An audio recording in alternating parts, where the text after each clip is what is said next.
পবিত্র রমজান মাস শুরু হলে ইসলাম ধর্মের তৃতীয় পবিত্র মসজিদ আল আকসায় বেড়ে যায় ধর্মপ্রাণ মুসল্লিদের আনাগোনা।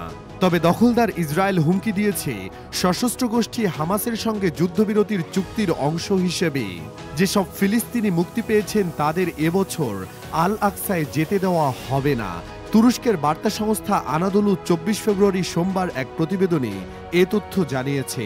এই প্রতিবেদনে বলা হয়েছে, ইসরায়েল জানিয়েছে যেসব পুরুষ ফিলিস্তিনির বয়স ৫৫ বছর ও নারীদের বয়স ৫০ বছরের ওপরে তাদের আল আকসায় যেতে দেওয়া হবে, কিন্তু যারা দখলদারের কারাগার থেকে সম্প্রতি মুক্তি পেয়েছে তাদের পবিত্র এ মসজিদে প্রবেশে অনুমতি দেওয়া হবে না। তরুণ ফিলিস্তিনিদের পবিত্র এ মসজিদে যেতে বাধা প্রদান করে থাকে ইসরায়েল। তা সত্ত্বেও অনেকে এই মসজিদে নামাজ পড়তে যান, কিন্তু এবার দখলদার সেনারা এই বিষয়ে কড়াকড়ি আরোপ করবে বলে জানিয়েছে তারা। আনাদোলু আরও জানিয়েছে, রমজানে আল আকসা মসজিদ ও পূর্ব জেরুজালেমের দিকে যাওয়ার রাস্তায় চেকপয়েন্ট বসানো হবে। সেখানে প্রতিদিন দখলদার ইসরায়েলের ৩,০০০ পুলিশ মোতায়েন থাকবে।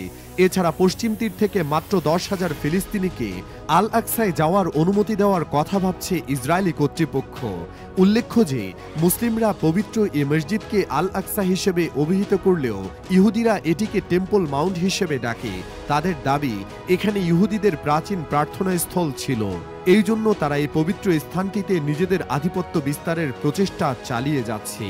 এদিকে যুদ্ধবিরতি চুক্তির অংশ হিসেবে গেল শনিবার ৬ ইসরায়েলি জিম্মিকে মুক্তি দেয় ফিলিস্তিনি সশস্ত্র গোষ্ঠী হামাস। ওই দিন দখলদার ইসরায়েলের ৬০২ ফিলিস্তিনি বন্দীকে মুক্তি দেওয়ার কথা ছিল, তবে চুক্তির শর্ত ভঙ্গ করে এখনও সেসব ফিলিস্তিনিকে মুক্তি দেয়নি দখলদাররা।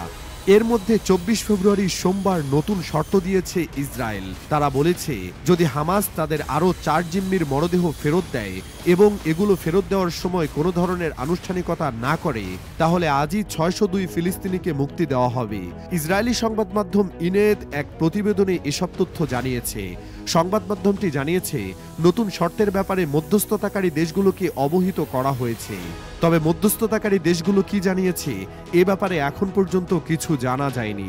এছাড়া হামাসও কোনো প্রতিক্রিয়া জানায়নি।